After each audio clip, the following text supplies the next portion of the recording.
Good evening भाई। जी जी, सभी जुड़ जाइए जी। देखिए, आज कंप्यूटर का पार्ट 2 बनाने जा रहे हैं, जो कि कल आपने इंट्रोडक्शन ऑफ कंप्यूटर कंप्यूटर के परिचय जाना था। आज हम जानेंगे कंप्यूटर कितने प्रकार के होते हैं। पहले सब लाइक लाइक करिए और कमेंट करिए और सब्सक्राइब करिए। समझ आ रहा ना? ठीक, स्टार्ट करें। ठीक है, आगे देखिए। ये क्या कर रहा है कि कंप्यूटर को निम्न भागों में वर्गीकृत किया गया है। समझ पा रहे हैं ना? कह रहा है कि कंप्यूटर को निम्न भागों में वर्गीकृत किया गया है। पूछ रहा, कंप्यूटर 3 भागों में बांटा गया है। पूछता है टाइप ऑफ कंप्यूटर, यानी कंप्यूटर कितने प्रकार के होते हैं। तो हम पहला दर्शाएंगे एनालॉग कंप्यूटर। दूसरा क्या है? Digital computer. तीसरा क्या है? Hybrid computer. अच्छा, एनालॉग कंप्यूटर क्या होता है? एनालॉग कंप्यूटर वह कंप्यूटर है जो जैसे पहले जनरेशन में या पहले की समय में ये सिर्फ चिकित्सा के क्षेत्र में यूज होते थे, जैसे हॉस्पिटल के क्षेत्र में दाब या प्रेशर या टेम्परेचर नापने के लिए। अच्छा, दूसरा डिजिटल कंप्यूटर। डिजिटल कंप्यूटर क्या होता है? डिजिटल कंप्यूटर सिर्फ गणना करने के लिए उपयोग किया जाता था। अच्छा, तीसरा जब अपडेट किया गया कंप्यूटर, तो तीसरा कंप्यूटर किसमें आया? तीसरा कंप्यूटर कहते हैं हाइब्रिड कंप्यूटर। आगे हम पढ़ेंगे भी हाइब्रिड कंप्यूटर, लेकिन अभी शॉर्ट थोड़ा सा जान लेते हैं ये हाइब्रिड कंप्यूटर होता क्या है। तो हाइब्रिड कंप्यूटर होता है कि जो दोनों का काम करता था, यानी एनालॉग का काम और डिजिटल का काम दोनों करने लगा। यानी जैसे एनालॉग करता था चिकित्सा के क्षेत्र में या हॉस्पिटल के क्षेत्र में, और डिजिटल करता था गणना के क्षेत्र में। लेकिन जब हाइब्रिड कंप्यूटर आया तो दोनों का काम अकेले करने लगा, यानी हॉस्पिटल के क्षेत्र में भी उपयोग होने लगा और गणना करने के भी क्षेत्र में उपयोग होने लगा। तो डिजिटल के कुछ पार्ट ऐसे थे कि जैसे जैसे अपडेट हुआ, जैसे अभी मोबाइल अपडेट होते जा रहे हैं। पहले एंड्रॉयड आया, अब सुपर स्मार्ट एंड्रॉयड आ रहा। वैसे डिजिटल का भी कई वर्जन्स बनाए गए, यानी सिस्टम को अपडेट किया गया। उसके बाद हम देखेंगे एक आता है माइक्रो कंप्यूटर, जिसे कहते हैं सूक्ष्म, यानी छोटा कंप्यूटर था। दूसरा आता है मिनी कंप्यूटर। तीसरा आता है माइक्रो कंप्यूटर। और चौथा आता है सुपर कंप्यूटर। यानी माइक्रो से स्टार्ट हुआ, छोटा हुआ, फिर उससे बड़ा हुआ मिनी, फिर उससे बड़ा हुआ मेन फ्रेम, उससे बड़ा हुआ सुपर कंप्यूटर। अब एक एक कंप्यूटर के भाग को हम विस्तार से चर्चा करेंगे। अच्छा, पहला आता है क्या? पहला आता है एनालॉग कंप्यूटर। अच्छा, एनालॉग कंप्यूटर क्या होता है? एनालॉग कंप्यूटर का विषय में हम जानेंगे। एनालॉग कंप्यूटर कह रहा है कि एनालॉग कंप्यूटर का उपयोग, यानी लॉग कंप्यूटर का उपयोग ज़्यादातर हम चिकित्सा विज्ञान में किया जाता है। यानी मैंने पहले ही बताया, चिकित्सा विज्ञान यानी हॉस्पिटल के क्षेत्र में। इस तरह के कंप्यूटर निरंतर डेटा वैल्यू पर काम करते हैं। उदाहरण के लिए आपको दबाव या कुछ इसी तरह की गणना करनी हो तो इस प्रकार की तकनीक का उपयोग करते हैं। यानी ये जो भी आपके बॉडी का टेम्परेचर निकलेगा उसको मापने के लिए एनालॉग कंप्यूटर का उपयोग किया जाता है। जैसे अभी आप डॉक्टर को देख लो, ब्लड प्रेशर नापने के लिए जो भी लगाते हैं यंत्र, एक मरकरी का एक जैसे बुखार नापने के लिए आता है, वो चीज़ें देख लो। ये एनालॉग कंप्यूटर का एग्जाम्पल था उस टाइम में। अच्छा, एक बार पुनः देखेंगे। एनालॉग कंप्यूटर का उपयोग ज़्यादातर चिकित्सा यानी हॉस्पिटल के क्षेत्र में होता था। इसका काम क्या था? ये जो भी बॉडी से टेम्परेचर या डेटा निकलता था, या भी जो भी वैल्यू पाता था, उसी इनपुट के आधार पर यह कंप्यूटर को जानकारी प्रदान करता था। समझ में आ गया ना। Analog computer, digital computer, hybrid computer. Analog computer क्या होता था? एनालॉग कंप्यूटर होता था जिसे चिकित्सा विज्ञान उपयोग करते थे। दूसरा होता था डिजिटल, जो गणना के क्षेत्र में उपयोग होता था। तीसरा क्या होता था? हाइब्रिड, जो दोनों का काम अकेले करता था। अच्छा, डिजिटल के 4 पार्ट थे, कौन कौन से? माइक्रो, मिनी, मेन फ्रेम और सुपर। अच्छा, हम नेक्स्ट पेज पे चलेंगे। अब नेक्स्ट पेज पे देखेंगे हम क्या है।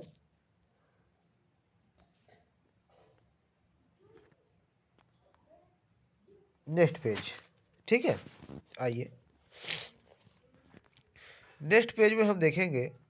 इसमें दिया है कि डिजिटल कंप्यूटर, मैंने एनालॉग कंप्यूटर का विस्तार से आपको बताया। अब होता है डिजिटल कंप्यूटर। आता है डिजिटल कंप्यूटर है क्या? मैंने बताया, पहले बताया डिजिटल कंप्यूटर का सिर्फ काम क्या था? गणना करना। डिजिटल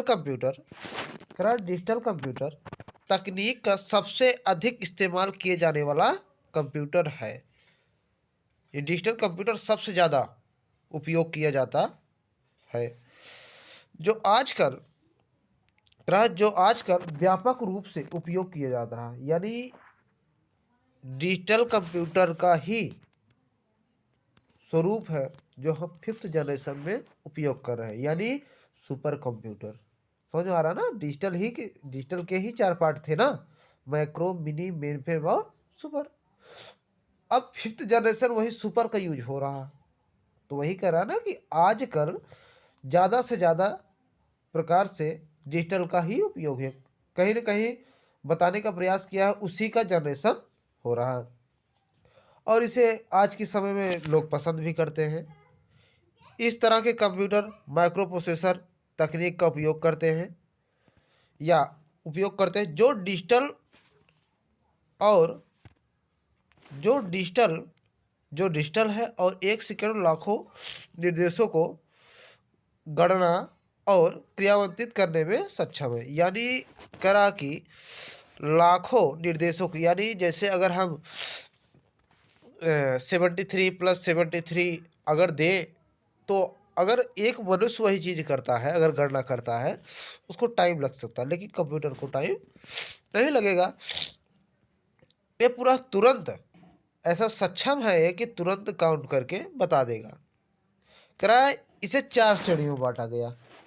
डिजिटल कंप्यूटर को 4 श्रेणियों में बांटा गया। मैंने अभी बताया भी है कौन कौन से।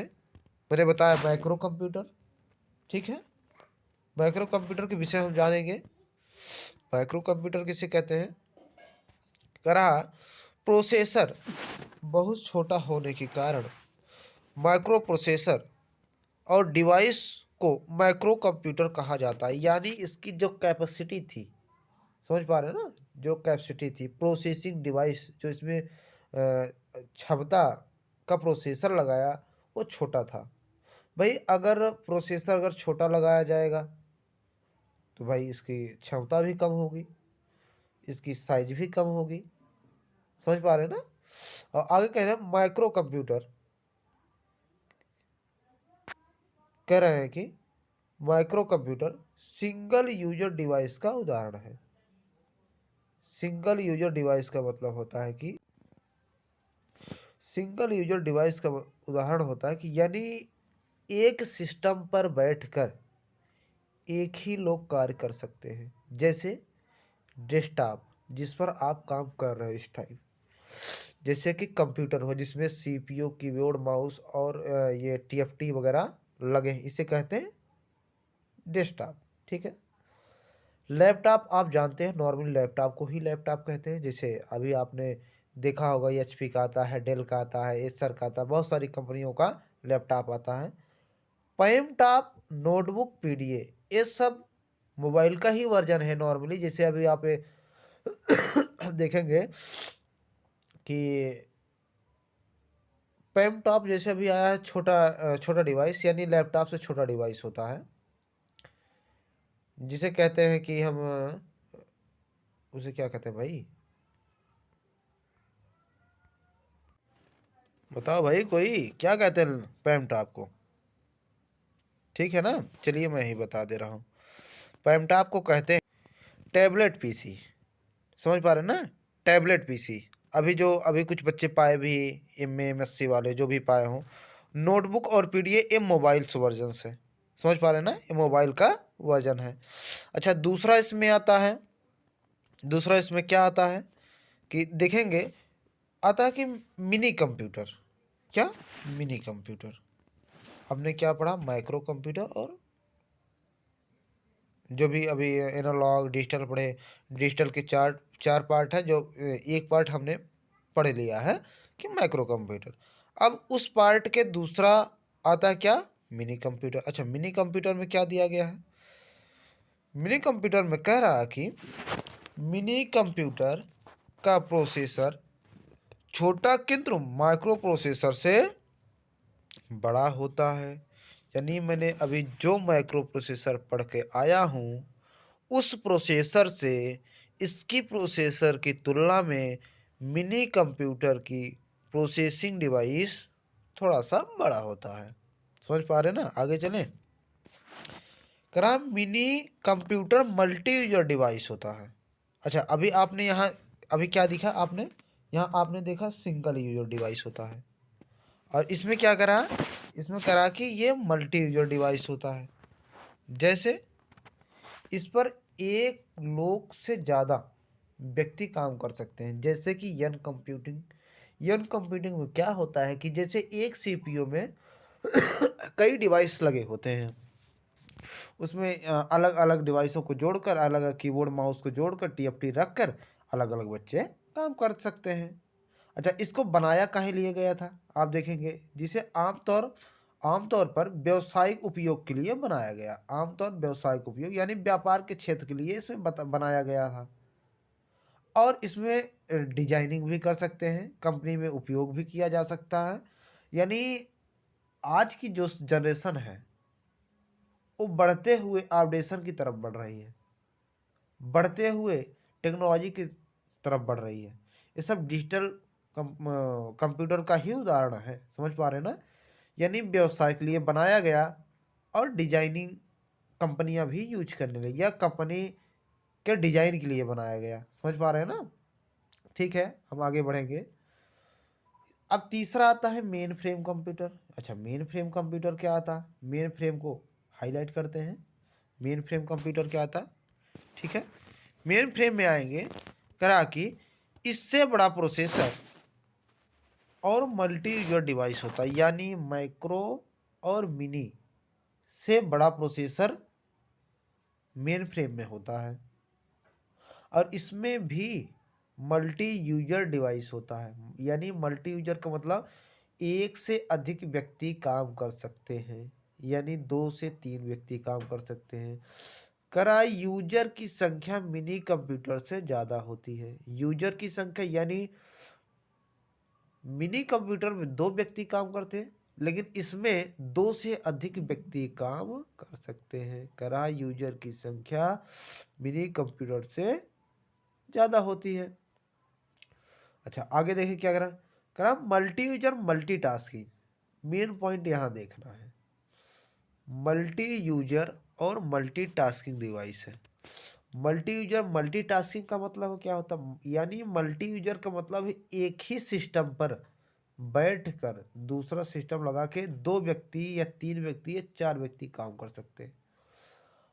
अब आता है मल्टीटास्किंग। अब जो वही 4 व्यक्ति हैं वो 4 प्रकार का कार्य कर सकते हैं, जैसे कोई गाना सुन रहा, सॉन्ग सुन रहा, कोई ड्राइंग कर रहा, कोई प्रिंट कर रहा, कोई ईमेल चला रहा, कोई नेट चला रहा। यानी जितने व्यक्ति हैं अलग अलग कार्य को कर सकते हैं। करा जिसका उपयोग ज़्यादातर मेट्रोलॉजी में किया जाता है। जैसे मेट्रोलॉजी का मतलब होता है कि जैसे अभी कहीं शोध के रूप में या साइंटिस्ट के क्षेत्र में अपना अपना जो व्यक्ति जिस क्षेत्र में है उस क्षेत्र में इसको उपयोग कर रहा है। तो हम आगे देखेंगे। अब आगे आता है क्या? Super computer. सुपर कंप्यूटर जो इस टाइम 5th जनरेशन में सुपर कंप्यूटर का उपयोग हो रहा है। ये जो स्मार्टफोन वगैरह है ना, ये सब सुपर कंप्यूटर का ही एग्जाम्पल है। समझ पा रहे हैं ना? सुपर कंप्यूटर का ही एग्जाम्पल है। आप अपडेट कर दिया गया, सिस्टम को अपडेट किया गया। जैसे एनालॉग से आया डिजिटल, डिजिटल से आया हाइब्रिड, और डिजिटल के 4 part, micro, mini, main frame और सुपर। अब सुपर 5th जनरेशन का ही वर्जन है, ध्यान सुनना, सुपर 5th जनरेशन का ही वर्जन है। आगे देखिए सुपर में क्या लिखा है, सुपर में देखेंगे हम, ठीक है सॉरी, सुपर में देखेंगे प्रोसेसर अन्य कंप्यूटर की तुलना में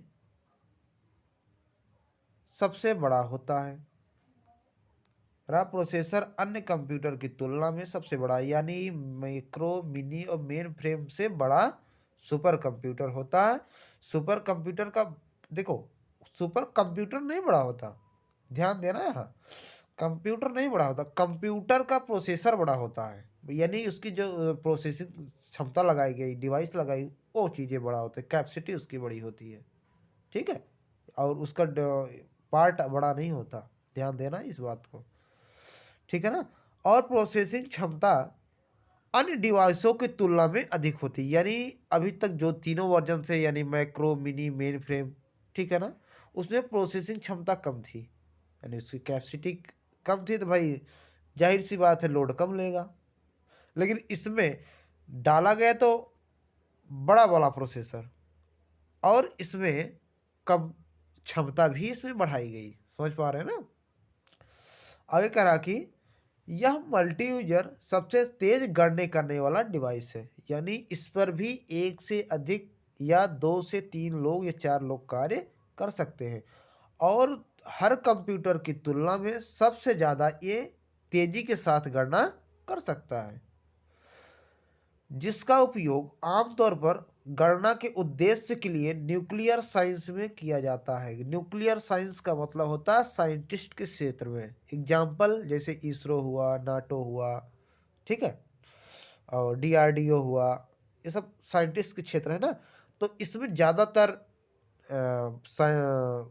सॉरी सुपर कंप्यूटर का उपयोग हो रहा है आज की जनरेशन में, क्योंकि देखिए अगर पुराना वर्जन चलाएंगे तो वो चीज़ें आप उतनी फैसिलिटी नहीं पा पाओगे, ना ही वो सुविधाएं आपको मिल पाएगी। तो जब अपडेटेड वर्जन है जिसको चलाओगे उसमें नए नए वर्जन आए, नए नए आपको इनोवेट करने का तरीका आया, आप यूज कर सकते हो। अच्छा पूछता है कि भारत का सॉरी विश्व का पहला सुपर कंप्यूटर कौन सा है। विश्व का पहला सुपर कंप्यूटर है क्रेवन। अगर उसी जगह अगर भारत का पहला सुपर कंप्यूटर पूछ लिया जाए तो आप परम 10,000 बताओगे, ध्यान देना यहाँ, परम 10,000। और विश्व का पूछता है तो क्रेवन।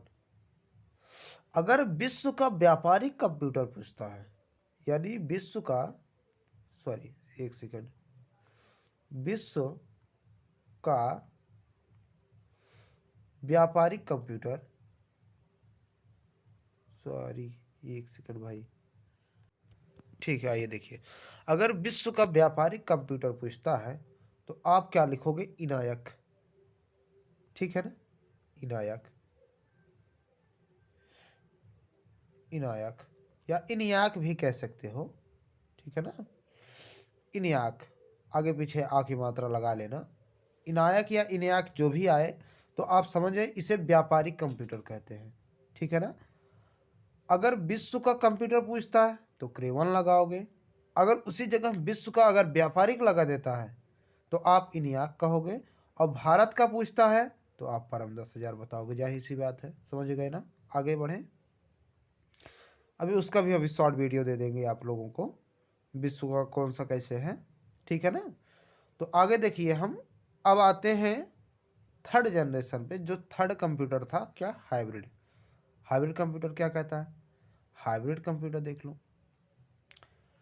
कह रहा कि कंप्यूटर का प्रकार या कंप्यूटर का प्रकार दोनों विशेषताओं जैसे डिजिटल और एनालॉग। भाई एनालॉग किस में यूज होता था, चलो बताओ फट से, तुरंत बताओ भाई। एनालॉग चिकित्सा के क्षेत्र में यूज होता था। डिजिटल किस में होता था, डिजिटल गणना के क्षेत्र में होता था। लेकिन जब हाइब्रिड आया दोनों का काम कर रहा था, ठीक है ना। वही सेम कंडीशन कह रहा, कंप्यूटर का प्रकार दोनों विशेषताओं यानी डिजिटल और एनालॉग के साथ काम करता है, यानी दोनों का काम अकेले करने लगा, जिसे हाइब्रिड कंप्यूटर कहा गया। करा इसका उपयोग वहाँ किया जाता है जहाँ डिजिटल और एनालॉग दोनों की गणना करने की आवश्यकता होती है, जैसे अस्पताल, यानी जहाँ गणना का भी ज़रूरत होती है, जहाँ अस्पताल में जैसे टेम्परेचर नापने की ज़रूरत होती। अब उन दोनों कंप्यूटर को हटाकर डिजिटल कंप्यूटर का उपयोग किया गया। समझ पा रहे हैं ना? ओ सॉरी, हाइब्रिड कंप्यूटर का उपयोग किया गया। समझ में आया इतना? चलो एक बार पुनः हम रिवीजन करवाते हैं। यहाँ से ऊपर से आइए, सेकंड से। ठीक है, यहाँ देखिए, मैंने आपको बताया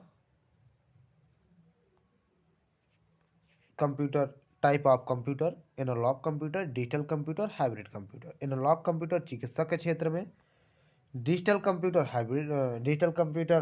जो गणना के क्षेत्र में, हाइब्रिड कंप्यूटर दोनों का काम किया। डिजिटल के 4 भाग, मैक्रो, मिनी, मेन फ्रेम और सुपर। एनालॉग कंप्यूटर देखो, एनालॉग कंप्यूटर चिकित्सा के क्षेत्र में होता था, जैसे टेम्परेचर को या दाब को नापना। अच्छा, अगला देखिए, डिजिटल डिजिटल कंप्यूटर क्या है? डिजिटल कंप्यूटर का आज तक 5th जनरेशन में उपयोग हो रहा है।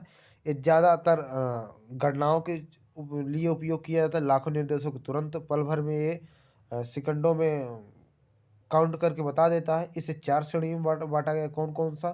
पहला है माइक्रो कंप्यूटर, आप देखते जाइए माइक्रो कंप्यूटर क्या है। उसके बाद मिनी कंप्यूटर, उसके बाद मेन फ्रेम कंप्यूटर। ठीक है ना? Main frame computer. आगे आते हैं थर्ड पेज पे। करा कंप्यूटर की विशेषताओं को परिभाषित करने या कंप्यूटर की क्षमता बताने की संभावना है। तो संभावना का मतलब होता है कि कंप्यूटर की कैपेसिटी क्या है, स्पीड, ये किस स्पीड से चल रहा है। अच्छा, इसी में आता है कि व्हाट इज कंप्यूटर, कंप्यूटर क्या है? Computer is electronic device. समझ पा रहे हैं ना? Computer is electronic device. अच्छा, इसके आगे हम चलेंगे। कंप्यूटर एक तीव्र कार्य करने वाला इलेक्ट्रॉनिक यंत्र है, यानी कंप्यूटर इलेक्ट्रॉनिक यंत्र है और तेजी के साथ कार्य करता है। करा जो किसी निर्देश को पल भर में लेता है या क्रियान्वित करता है, पल भर में लेता है, या किसी कार्य को सेकंडों के एक भाग में ही हल कर देता है। और आगे क्या है, ध्यान सुनना, आगे क्या कह रहा है? जबकि हमें पूरा करने में घंटों लग जाते हैं, यानी अगर 2+2 करना हो तो हम नॉर्मली कर सकते हैं 4। सोच पा रहे हैं?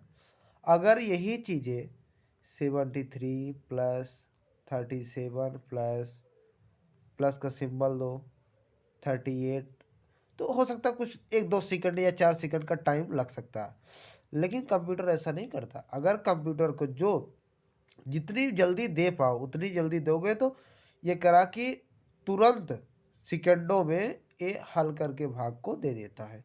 वही जबकि हम पूरे घंटों में नहीं करता। अच्छा, कुछ क्वेश्चंस ऐसे होते हैं कभी कभी कि हम लोग अगर फंस जाते हैं तो वो टाइम टाइम टेकन होता है, टाइम लॉस होता है।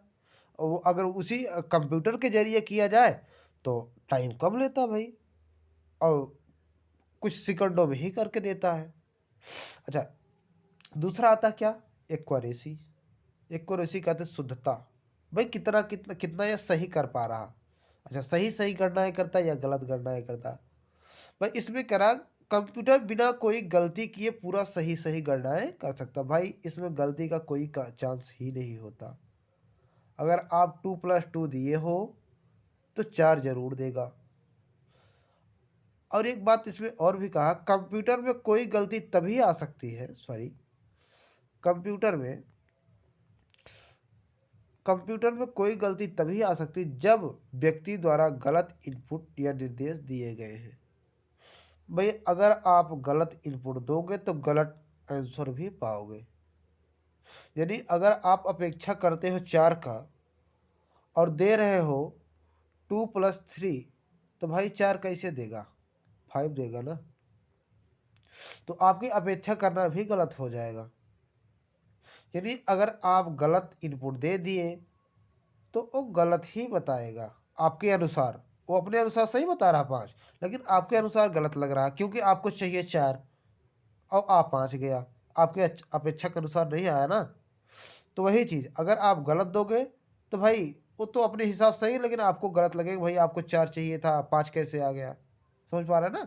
जो भी गलत देखो, जैसे अभी देख लो, आप लिखो इरर का स्पेलिंग, ठीक है ना, समझ पा रहे। इरर का स्पेलिंग लिखोगे ERROR, तो इरर का स्पेलिंग अभी तो सही लिख रहे हो, पता लगा उसी में आप इरर की स्पेलिंग गलत लिख दिए, EROR लगा दिए। तो भाई अगर आप गलत इनपुट दिए हो तो जाहिर सी बात है आप गलत आंसर भी पाओगे। ठीक है, इतना समझ में आ गया होगा। हम आगे चलते हैं। आगे करा कि डेलीगेंस। डेलीगेंस का मतलब होता है कि करा कि कंप्यूटर बिना थके और ऊब कर किसी कार्य को कर सकता है। यानी आप देखते हो ना, दिन से एक सुबह 9 बजे से, सॉरी, सुबह 8 बजे शाम 5 बजे तक चलता रहता कंप्यूटर। थकता है? नहीं थकता ना। यानी बिना ऊबे लगातार कार्य करता रहता है, इसको ऊबर नहीं महसूस होती, लगातार काम करता रहता है, ना थकान हो ना ऊबे। सिर्फ भाई ये तो यंत्र है, इलेक्ट्रॉनिक यंत्र है, चलता रहता है चलता रहता है। अच्छा आगे आते हैं। आगे क्या करा, सॉरी आगे क्या करा।